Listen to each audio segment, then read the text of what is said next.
Hey there, everybody, it's Lance. I'm Jeremy. And we are Hard to Master, where we take a look at games that are Hard to master, such as Tribes of the Wind by Boite De Jau.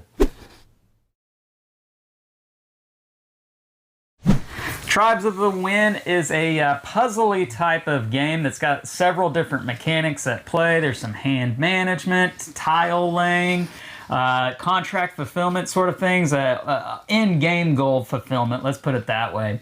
And with this game, it's got a unique theme. It's futuristic, conservationism, trying to take care of the planet, dealing with pollution, that sort of thing. Let me show you how it works down below, and then we're going to come back and share our thoughts on this one, pros and cons, and give you our final scores. All right, I have Tribes of the Wind on the table here. Let me show you guys how this tile laying hand management game is going to work, in which you are trying to rebuild a civilization because pollution has sort of taken over the planet. And so this has got an eco-friendly theme to it, and it's going to have some odd mechanics that maybe you haven't seen in some other games before. So with this game, it is quite a large setup. I only have part of the setup shown here, and that's the central area right here where you're going to be drafting cards from, as well as trying to get forest tiles and village cards and that sort of thing. And I've got two different sets of hands set out here. This is my own hand right here in this card rack, and there's an opponent's hand, and you get to see the back of their cards. As you can see, they have 2 green, 2 blue, and 1 red card, and that's important for gameplay. I'm going to pan the camera down a little bit here so that you can see that everybody does have their own player board, and on those player boards you're going to have different miniatures, or excuse me, different meeples, and pollution tokens, as well as village meeples as well. And these are wooden and they are painted. And so I'm going to pan the camera back up here to show you how this game is going to play. Now, what you will be doing, there are also tokens over here as well. Now, what you will be doing in this game on your turn, you are going to be playing cards or discarding cards to be able to do other effects. So I'll go over the different actions and then explain what it is you're trying to achieve. So you have a hand of 5 cards in front of you, as well as other players, and then there are going to be 4 cards in the market plus the top card on the deck. So there are 5 cards in the middle, and then every player has their own set of 5 cards. Now on these cards, you can see here that there's going to be a color, and that's the same color that's on the back of the card, to indicate to everybody else that you have this green card in your hand, but only you can see what your green card lets you do. Now the cards are going to have an action on them, and the action also connects into the colors that you have, as well as the other colors that other players have. So for instance, this particular card you can only play if you have fewer yellow cards than either the player sitting to your left or your right, or both players to your left or your right, to be able to do the better action down here. If I had fewer yellow than just one of the players to my left or right, then I get this weaker action, and if I have fewer than both players sitting next to me, then I get a stronger action. That's how this card works. This card would work the same manner, except I want to have more yellow than either the player on my left or right, or both players. Now, some of the other cards don't necessarily have to do with what other people have in their hands. This particular card here, I just need to have 2 red cards to be able to do this action, or 3 red cards to be able to do this action. And this card right here, another example, I need to have 1 of every type to be able to do this action. So if I have a card that I'm able to do the particular action for, I can take the benefit for that card. So for instance, this one here, I would look at all the available cards in my rack, as well as the other players' racks. And in a 2-player game, you're always going to also look at the market out here. And so for this one, we would count up how many blues. And you do count the card that you are playing, so this would be 1, 2 over there from that player's hand, and then another one in here in the middle for a total of 4. And I would get to play this card to either be able to move my Wind Riders up to 4 spaces or gain 4 water. And I'll explain that here in just a second. So you would maybe play a card and discard it face up to a discard pile out here, and you would then draw back up to 5 after you've taken the action.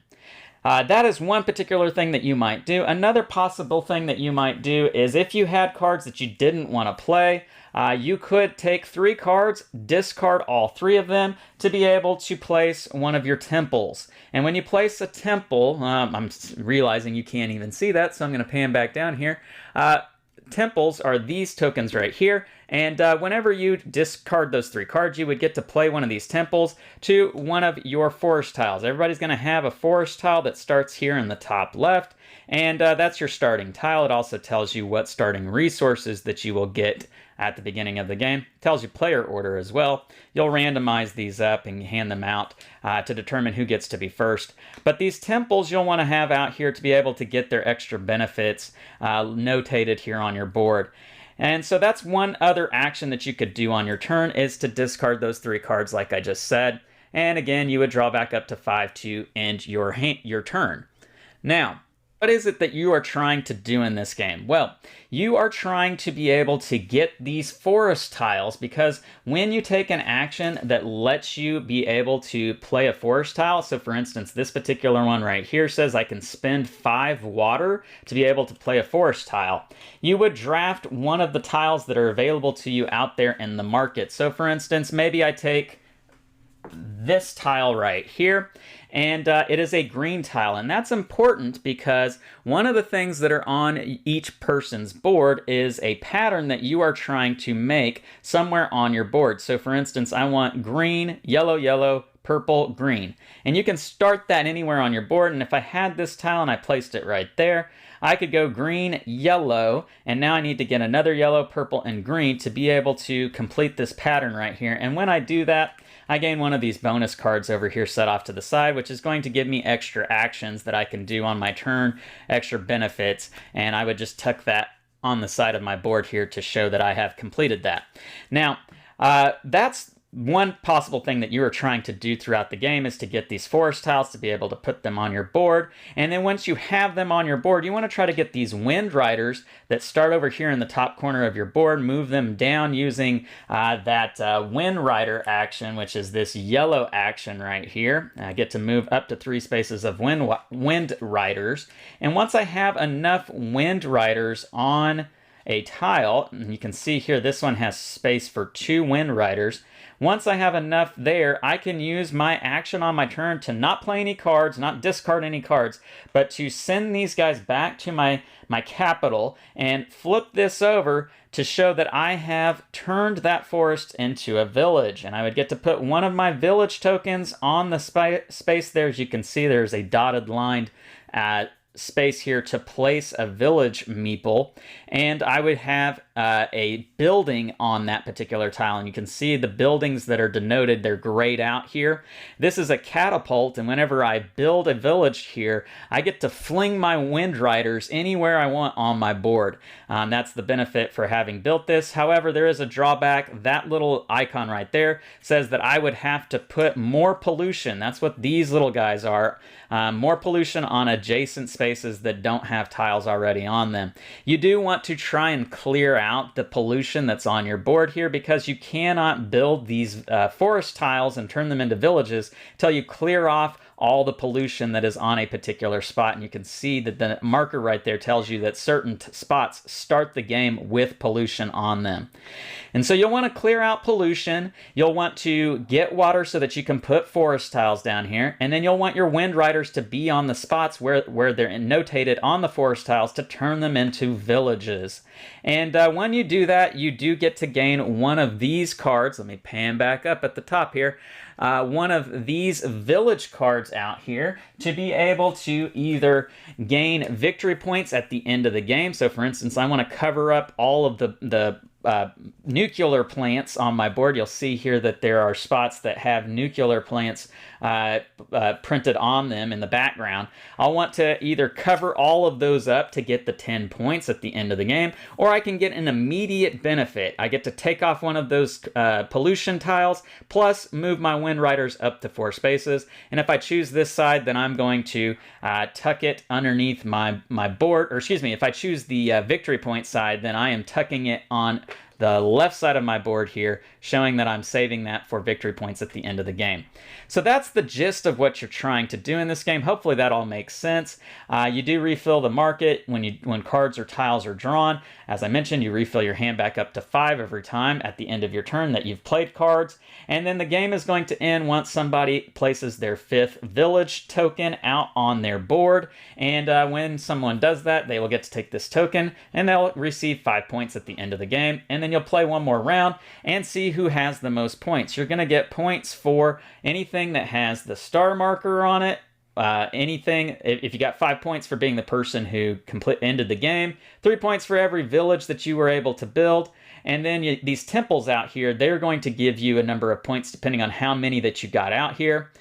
You also will receive victory points for how many forest tiles that you got out here, and then how much pollution that you cleared off your board, and whoever has the most points is going to be the winner, and that is how you play Tribes of the Wind. Let's go back up top and share our thoughts on this one. All right, we're back, and now we're going to talk a little bit about our thoughts on Tribes of the Wind. So, Jeremy, this is probably one of the more lighter games that we featured here on Hard to Master. It's definitely not a heavier game, I don't think. What do you think about the weight and the crunchiness of the game? Yeah, I don't think it's a really heavy game. I think it's below medium. It's really a card hand management, but you're also managing other people's hands. Yep. So whatever's in the row or whatever another person may have, you're trying to have more or less, or depending on whatever card you're trying to play. Exactly, because there's yellow, red, blue, and green cards, and based on how many other people have, you're going to get to be able to do different actions, such as, getting cards, placing tiles on your board, removing pollution. Right. And it all kind of depends on how many are in the row or how many you have. So if you have 2 reds, and that's more than everybody else, well, you're going to get more. Whereas if you have no greens, you may get this. Like the blue, I think it was a blue card gave you water if you didn't have any greens or reds or something. So right. So, and I think some of you might be asking, so then why are you featuring it here on Hard to Master? And I think one of the things I would say to that is that this may not be a complicated rule set, but it is not an easy game to figure out how to do well. There's definitely some puzzliness to the game, and it's one that I feel like a lot of casual or non-gamers just probably wouldn't do very well at in this game. Hence the reason why we have it here on Hard to Master, because I do think that this may be a game that is probably harder to master than your average tile-laying, hand management type game. Would you agree with that? I mean, it's probably a little bit more difficult than your polyomino game that you love, Lance. Yep, for sure. But I feel like if you're a serious gamer, you're going to get into this pretty easily. Like Lance said, the rule set's pretty easy. Mechanics are usually things that you're familiar with, removing things on your board so you can place things on your board. I think one of the most difficult things about the game is the movement of the people, being catapulted to different areas and things on your board. Yeah. So that can be the most difficult, but if you're used to doing certain mid-game objectives to unlock special powers for your character or try to gain end objective cards and try to balance all that, I think it'll be pretty easy for you to get a grasp of it. The problem is figuring out that puzzle, making sure that you're beating your friends. So how do you do that? Well, you're going to manage all of those things together, which makes it maybe a little bit above that gateway level game. Now let's talk a little bit about our experiences playing it, what we like, what maybe we don't like too much about it. I'll start and tell you guys that this is probably one of the better games that I've played this year. In terms of the blend of mechanics, I don't know that I've really seen games quite like this that have blended that hand management of... I see a little bit of information because you can tell on the back of the card what color it is, but I don't know exactly what that person's doing. And not only does it give me a little bit of information about what they have, but that also pertains to what I'm able to do with my cards, because like Jeremy's talked about, a lot of the cards you do, the actions have to do with what other people have in their hands. I thought that was really innovative and clever in determining what I'm able to do on my turn and playing off of that. It's not just hidden information, it's also beneficial to what you can do on your turn. Thought that was really clever. Never really seen that done before. And then when you throw in the mix of tiling, you all out there probably know I love tiling. It's probably one of my favorite mechanics. But he does not do that around his house. He would probably hire somebody. But if he likes tiling 100%. in games, you would think by now he'd be laying his own tile in his house. But no, not a chance. I wouldn't chance it. No. So for this one, I really enjoyed the experience with this one. It was incredibly innovative, I felt like, unlike a lot of other tiling or hand management games that I've played. And it's been one of the better ones that I've played this year. So you're already starting to get an idea of probably where my score for this game is going to end up. But I really enjoyed it. What did you think about it? I mean, like I said, I like the way that you're using the cards. You know, that market's going to be where you can see the color, maybe not the action just like other people, or you can take off the top of the deck. So you're trying to manage your cards so that you can take more actions, but it's all about when do I take that action, because there's several times where you want to take an action to get rid of this card so that you could take this action, but if you would wait, you'd be able to do this action and still get stuff off of this card, but then it would benefit you even greater by using that card later. So it's a real struggle of when do I play this card, and do I stack up on one color to have the most of a color, because Lance or whoever you're playing with may have a card that's going to give them more actions if you have more of that color, and you don't know. You're kind of blindly playing off somebody else's strategy while using their cards to your benefit at times, and trying to build up those big turns while removing the pollution from your board, because a lot of your spaces on your board are going to be blocked by that pollution, and you can't build this tile so that you can get the people there to build the village or the settlement until you remove that pollution. So finding a good synergy between your character or putting these temples out so that you can unlock and remove some of those things.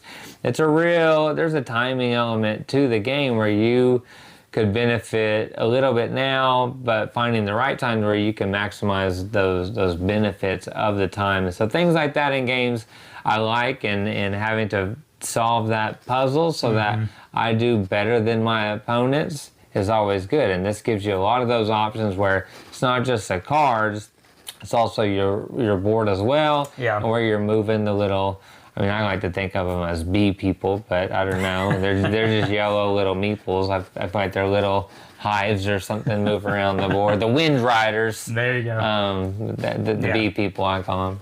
Now, is there anything about the game that you weren't too fond of? I feel like some of the stuff on the board is a little finicky. One person can luck into having some tiles that can set them up in the beginning, like in some of our games, but you just have to know that could happen, and then strategize better and find a way around it. But I feel like some of the things on the board and the movement of the Wind Riders at times can, be a little iffy at times. I think the strongest thing about the game is the card play and how you're, that's why I'm hitting on that pretty heavy, is that's to me the best part of the game, is how you're getting your hand of cards and comparing that and working with other people's cards. To me is the strongest thing. I feel like the board at times and some of the character abilities can be a little, I don't know how balanced they are, but I know that there's a difference in the boards and a difference in the characters, and depending on which one you have, you may be able to create a better synergy, because some of the things you pull are just a luck based on when they come out. So if there was only one thing that I could knock about the game, it is that there's luck of the draw involved. I mean, you have cards, and you're always gonna have, and the tiles, and I mean, there's a lot of stuff that comes out. Those cards for completing the sections and stuff, those can be very randomized. I just feel like with this particular game, there is quite a bit tied into what the actual action is on the card that you get, because a lot of times, I shouldn't say a lot, but it's enough to maybe cause me to be a little perturbed that I draw the card and it's the color I need, but it's just an action that just doesn't really do anything for me, which doesn't mean that it's a complete waste. You can burn them, and there's still a benefit to burning them. It's just, man, when I pull that card, I'd like the chances to be high that it's something that I could actually use it for what I need it for. you don't always get that with this game. So yeah, I mean, some of the cards are going to say play 3 blues, so you're going to get rid of those ones that you don't really need to piggyback off that more powerful one. I'm okay kind of with the cards you have in your hand because a lot of it has to deal with just having the right color, and you don't really know what the other person has until they play it. Sure. And there's so many different ones, it's not a big deal. My issue with the randomness is more in the tile colors that come out, because they'll come out randomized into this row, and you take the one, but then the next one flips and it's the one that you it's needed, the exact one you needed, yeah. and someone else gets it because they know you need it, or they needed it also and you didn't have that option. And it can be really it's the hard. same with the cards too. I feel like those cards, someone can get one that can really benefit their board, whereas you have a row and none of them really benefit other than a point or two, so you just take it because it's better than 0 points. Right. But it would have been much better if the next 3 cards were out versus the row that you had. So that's very randomized, but that's like any card game that I say. Right. So, but back to the tiles too. I think another thing that ought to be said is that you can. It requires you to do a couple of steps before you can be able to play a tile. So if you just, well, there's not a great option for tiles, so I guess I'll take this one, and you put it down, and then the perfect one comes out, you're not going to be able to just go and take it the very next turn. It's going to require a couple more steps to get to that point where you can take it and put it back on your board. Unless you planned very well. Unless you've already been doing that. So, unless you are just anticipating someone to leave you that opportunity of a random tile. Let's get to our final scores here for Tribes of the Wind. I'll start with this one, and going back to what I was saying at the top of the video, this game has some really innovative use of mechanics that I really enjoy in board games. It blends those mechanics well. I enjoy the theme. I enjoy the game turn and what I'm able to do on my turn, because it does feel like I'm unlocking a lot of stuff on my board, or I'm making a lot of actions happen on a turn. Very few times does it feel like what I didn't really contribute to anything game-wise. It definitely just, it feels like when I do an action, it not only affects me, but it's also having an impact on other people, whether that be that I'm trying to complete goals before other people, or just whatever the case may be. So there's a lot about this game that I really enjoy. A few things that I do knock it for, but I'm going to give this game an 8.2. I like it quite a bit. It's been one of the better games that I've played this year. It's one that I'm going to recommend a lot of people go check out, because I think it's got a nice level of crunchiness without being overcomplicated and difficult to understand. So I think there's going to be a lot of people that really like this game. For me, I've told you what I like about the card play. I like the artwork on it. Vincent Dutrait did a great job with the artwork on this one. But for me, it's going to come right at a 6.9. It's just under a lot of the games that I have rated at a 7. I think I would prefer to play them a little bit more than this one. But again, it is a little bit lighter of a game than I usually want to really dive into, and so that probably plays into my decision a little bit, but it's still a solid game. I think the card play is really, really nice, and just really can be a nice bit of strategy in that. The board play, I think, was the part that really took away from it for me a little bit. That's fair. All right, well, there you have it. There's our thoughts on it. 8.2, 6.9, that's where we're coming in at on Tribes of the Wind from Boite De Jau. Leave us some comments down below. Let us know what you think about this game. If you like this video, hit the thumbs up, subscribe to the channel, and hit the bell icon to be notified of all of our great new content. I'm Lance. I'm Jeremy. And we are Hard to Master, where we take a look at games that are hard to master. We'll see you next time. See ya.